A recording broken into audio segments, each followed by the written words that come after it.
आज इस वीडियो में हम उपराष्ट्रपति और प्रधानमंत्री से संबंधित 30 महत्वपूर्ण प्रश्नों के साथ साथ उसके अनुच्छेदों की भी चर्चा करेंगे।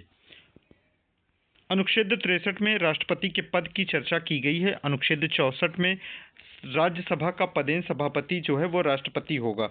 ये क्वेश्चन अक्सर एग्जाम में पूछा जाता है कि राज्यसभा का पदेन सभापति कौन होता है, तो इसका आंसर है उपराष्ट्रपति राज्यसभा का पदेन सभापति होता है। हमारा नेक्स्ट आर्टिकल है अनुच्छेद 65। अनुच्छेद 65 जो है वो राष्ट्रपति के कार्य के निर्वहन की बात करता है। अनुच्छेद 66 की अगर हम बात करें तो राष्ट्रपति के निर्वाचन प्रक्रिया की बात करता है। अनुच्छेद 67 की अगर हम बात करें तो उपराष्ट्रपति की चर्चा की जा रही, उसके कार्यकाल की बात करता है। उपराष्ट्रपति का जो कार्यकाल है वो भी 5 वर्ष का होता है। राष्ट्रपति का कार्यकाल भी 5 वर्ष का होता है और उपराष्ट्रपति का कार्यकाल भी 5 वर्ष का होता है। अनुच्छेद 68 की बात करें तो उपराष्ट्रपति के पद रिक्त की बात करता है। अनुच्छेद 69 की अगर हम बात करें तो अनुच्छेद 69 उस उपराष्ट्रपति के ओथ की बात करता है, शपथ की बात करता है।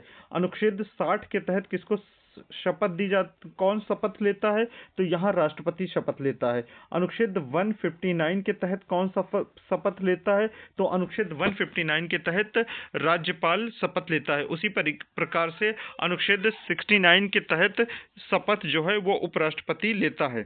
अनुच्छेद 70 की अगर हम बात करें तो आकस्मिक रिक्ति के संबंध में चर्चा की गई है उपराष्ट्रपति के। अनुच्छेद 71 की बात करें तो निर्वाचन विवाद से संबंधित जो मामले हैं उपराष्ट्रपति के, उसको सर्वोच्च न्यायालय देखेगा। उपराष्ट्रपति का पद व स्थिति क्या है इस देश में, तो भारत का दूसरा सर्वोच्च संवैधानिक पद उपराष्ट्रपति का है। जैसा कि हमने पहले भी चर्चा की, राज्यसभा का पदेन सभापति कौन होता है, तो उपराष्ट्रपति होता है। कार्यपालिका का सदस्य उपराष्ट्रपति नहीं होता है।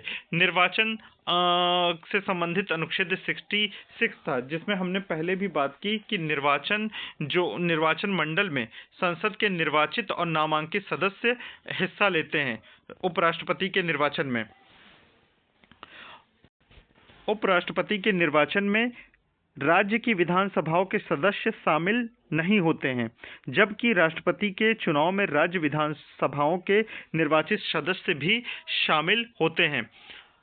उपराष्ट्रपति का चुनाव अनुपातिक प्रतिनिधित्व एकल संक्रमणीय मत के द्वारा होता है।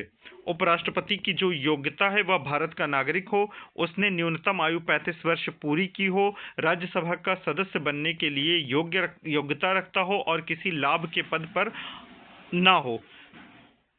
अनुच्छेद 67 में उपराष्ट्रपति के कार्यकाल की बात की गई है। उपराष्ट्रपति के कार्यकाल की बात की गई। राष्ट्रपति को त्यागपत्र देता है तो काम खत्म हो जाता है। उपराष्ट्रपति पर महाभियोग नहीं लगता, राष्ट्रपति पर महाभियोग लगता है, जबकि उपराष्ट्रपति पर महाभियोग नहीं लगता, बल्कि साधारण प्रस्ताव से उपराष्ट्रपति को हटाया जा सकता है। उपराष्ट्रपति की शक्तियां व कार्य क्या हैं कि राज्यसभा की अध्यक्षता करता है, मतदान बराबरी पर निर्णायक मत देता है और राष्ट्रपति की अनुपस्थिति में उपराष्ट्रपति उसके कार्यों को करता है। अब हम प्रधानमंत्री से संबंधित संवैधानिक अनुच्छेदों की चर्चा करेंगे। अनुच्छेद 74 जो है वो मंत्रिपरिषद से संबंधित है। अनुच्छेद 75 जो है वो प्रधानमंत्री की नियुक्ति से संबंधित है। वहीं अनुच्छेद 67 की अगर बात करें तो प्रधानमंत्री के कार्य संचालन से संबंधित है।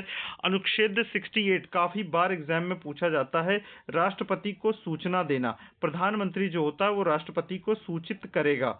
ये अनुच्छेद जो है 68 के तहत होता है, पीएम को सूचित करेगा। आर्टिकल 68 के तहत ऐसा होता है। अनुच्छेद 88 में संसद में अधिकार प्रधानमंत्री का क्या है, ये सारी चीजें दी गई हैं। प्रधानमंत्री के पद की स्थिति क्या होता है कि भारत का वास्तविक कार्यकारी प्रमुख कौन होता है, ये क्वेश्चन एग्जाम में अक्सर पूछा जाता है कि भारत का वास्तविक कार्यकारी प्रमुख कौन होता है, तो भारत का वास्तविक कार्यकारी प्रमुख प्रधानमंत्री होता है। प्रधानमंत्री जो होता है वो मंत्रिपरिषद का नेता होता है और केंद्र की सरकार का संचालन करता प्रधानमंत्री होता है। अनुच्छेद 75 जो है वो प्रधानमंत्री की नियुक्ति की बात करता है। राष्ट्रपति जो है के द्वारा प्रधानमंत्री की नियुक्ति की जाती है और लोकसभा में जो बहुमत का बहुमत दल का नेता होता है वो जो होता है वो प्रधानमंत्री होता है। प्रधानमंत्री का कार्यकाल की जो अवधि है वो निश्चित नहीं है, वो लोकसभा के विश्वास तक बने रहने पर डिपेंड करती है, निर्भर करती है। प्रधानमंत्री की शक्तियां क्या है? मंत्रियों को की नियुक्ति और उनका हटाना, मंत्रिपरिषद की बैठक की अध्यक्षता करना, नीति निर्धारण में केंद्रीय भूमिका निभाना, राष्ट्रपति का मुख्य सलाहकार के तौर पे काम करना। संसद से संबंध प्रधानमंत्री के का क्या है? लोकसभा में उत्तरदायी होता है और संसद भंग की सिफारिश भी प्रधानमंत्री करता है। अब हम 30 महत्वपूर्ण प्रश्नों की श्रृंखला करेंगे जो कि प्रधानमंत्री और उपराष्ट्रपति से संबंधित है। भारत के उपराष्ट्रपति का पद किस अनुच्छेद में वर्णित है? अक्सर ये क्वेश्चन पूछा जाता है, तो अनुच्छेद 63 में ये पद वर्णित किया गया है। नेक्स्ट क्वेश्चन है कि उपराष्ट्रपति किस सदन का पदेन सभापति होता है? तो हम पहले भी ऊपर भी पढ़ चुके हैं कि उपराष्ट्रपति जो है वो राज्यसभा के सदन का पदेन सभापति होता है। हमारा आज का अगला क्वेश्चन है कि उपराष्ट्रपति के निर्वाचन में कौन मतदान करता है? संसद के सभी सदस्य इसमें मतदान करते हैं, चाहे वो संसद के निर्वाचित हों या मनोनीत हों, लेकिन इसमें राज्य विधानमंडल के जो सदस्य होते हैं वो हिस्सा नहीं लेते हैं। राष्ट्रपति के चुनाव में राज्य विधानमंडल के निर्वाचित सदस्य भी हिस्सा लेते हैं। आज का हमारा अगला क्वेश्चन है कि उपराष्ट्रपति का कार्यकाल कितना होता है? तो उपराष्ट्रपति का कार्यकाल 5 वर्ष का होता है, राष्ट्रपति का भी कार्यकाल 5 वर्ष का होता है। उपराष्ट्रपति को पद से कैसे हटाया जा सकता है? तो उपराष्ट्रपति को पद से संसद प्रस्ताव के द्वारा हटाया जा सकता है। वहीं अगर हम राष्ट्रपति की बात करें तो राष्ट्रपति को महाभियोग के द्वारा हटाया जाता है और महाभियोग जो है अनुच्छेद 61 में दिया गया है। आज का हमारा अगला क्वेश्चन है प्रधानमंत्री की नियुक्ति कौन करता है? तो प्रधानमंत्री की नियुक्ति राष्ट्रपति के द्वारा की जाती है। हमारा अगला क्वेश्चन है प्रधानमंत्री की शक्तियां किस अनुच्छेद में निहित है? तो प्रधानमंत्री की जो शक्तियां है वो अनुच्छेद 74 में निहित है। आज का हमारा अगला क्वेश्चन है कि मंत्रिपरिषद जो है वो सामूहिक रूप से उत्तरदायी होती है। तो मंत्रिपरिषद जो है वो सामूहिक रूप से लोकसभा के प्रति उत्तरदायी होती है, लोकसभा के प्रति उत्तरदायी होती है। भारतीय प्रणाली में मंत्रिपरिषद लोकसभा के प्रति सामूहिक रूप से उत्तरदायी होती है। आज का हमारा नेक्स्ट क्वेश्चन है कि प्रधानमंत्री किस सदन का सदस्य अनिवार्य रूप से होता है? तो प्रधानमंत्री जो है वो बेसिकली कोई भी एक जो है वो अनिवार्य रूप से, चाहे वो लोकसभा का सदस्य हो चाहे वो राज्यसभा का सदस्य हो, ठीक है, कोई भी एक में उसका निर्वाचन होना, उसका सदस्य होना अनिवार्य है। आज का हमारा अगला क्वेश्चन है प्रधानमंत्री का कार्यकाल निर्भर करता है। तो प्रधानमंत्री का जो कार्यकाल है वो संसद विश्वास पर निर्भर करता है। हमारा आज का अगला क्वेश्चन है उपराष्ट्रपति की शपथ कौन दिलाता है? तो उपराष्ट्रपति की जो शपथ है वो मुख्य न्यायाधीश के द्वारा दिलाई जाती है। आज का हमारा अगला क्वेश्चन है कि उपराष्ट्रपति निर्वाचन विवाद का निपटारा कौन करता है? तो उपराष्ट्रपति निर्वाचन विवाद का निपटारा सर्वोच्च न्यायालय करती है। आज का हमारा अगला क्वेश्चन है कि प्रधानमंत्री मंत्रियों की नियुक्ति की सिफारिश किसे करता है? प्रधानमंत्री मंत्रियों की नियुक्ति की सिफारिश राष्ट्रपति को करता है। आज का हमारा अगला क्वेश्चन है कि प्रधानमंत्री की अध्यक्षता में कौन सी संस्था कार्य करती है? तो प्रधानमंत्री की अध्यक्षता में, जैसा कि हम जानते हैं, मंत्रिपरिषद कार्य करती है। हमारा आज का अगला क्वेश्चन है प्रधानमंत्री की अनुपस्थिति में मंत्रिपरिषद का नेतृत्व कौन करता है? तो प्रधानमंत्री की अनुपस्थिति में मंत्रिपरिषद का नेतृत्व वरिष्ठ मंत्री करता है। आज का हमारा अगला क्वेश्चन है कि उपराष्ट्रपति के निर्वाचन में मतदान प्रणाली है।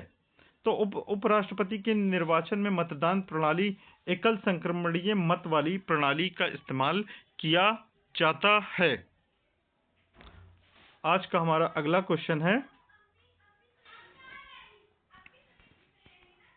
उपराष्ट्रपति को हटाने का प्रस्ताव कहां से शुरू किया जाता है? तो उपराष्ट्रपति को हटाने का जो प्रस्ताव है वो राज्यसभा से शुरू किया जाता है। आज का हमारा नेक्स्ट क्वेश्चन है, प्रधानमंत्री किस अनुच्छेद के अंतर्गत राष्ट्रपति को सूचना देता है?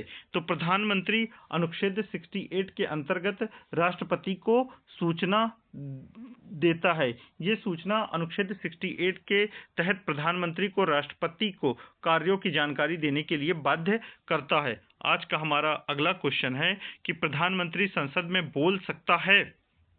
हाँ, बिल्कुल बोल सकता है और दोनों सदनों में बोल सकता है। ठीक है, आज का हमारा नेक्स्ट क्वेश्चन है कि भारत का वास्तविक कार्यकारी कौन है? ये हम पहले भी ऊपर पढ़ चुके हैं। तो भारत का वास्तविक कार्यकारी प्रधानमंत्री होता है। हमारा नेक्स्ट क्वेश्चन है, उपराष्ट्रपति की न्यूनतम आयु कितनी होती है? तो उपराष्ट्रपति की न्यूनतम आयु 35 वर्ष होनी चाहिए। राष्ट्रपति की भी 35 वर्ष होनी चाहिए। ठीक है, हमारा आज का अगला क्वेश्चन है कि प्रधानमंत्री की सलाह किस पर बाध्यकारी है? प्रधानमंत्री की जो सलाह है वो राष्ट्रपति पर बाध्यकारी है। प्रधानमंत्री की सलाह राष्ट्रपति पर बाध्यकारी है।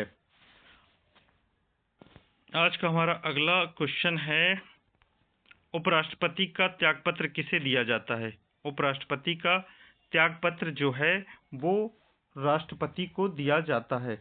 आज का हमारा अगला क्वेश्चन है, मंत्रिपरिषद का अस्तित्व निर्भर करता है। तो मंत्रिपरिषद का अस्तित्व लोकसभा पर निर्भर करता है। ये सारी बातें हम ऊपर आर्टिकल में पढ़ चुके हैं। प्रधानमंत्री मंत्रियों को हटा सकता है। तो प्रधानमंत्री मंत्रियों को हटाने की जो सिफारिश करता है वो किसे करता है? वो राष्ट्रपति को करता है। आज का हमारा नेक्स्ट क्वेश्चन है कि उपराष्ट्रपति राष्ट्रपति के रूप में अधिकतम कितने समय कार्य कर सकता है? तो उपराष्ट्रपति राष्ट्रपति के रूप में अधिकतम नए राष्ट्रपति चुने जाने तक काम कर सकता है। ये नीचे आ गया है टाइपिंग का, तो इसका आंसर डी होगा।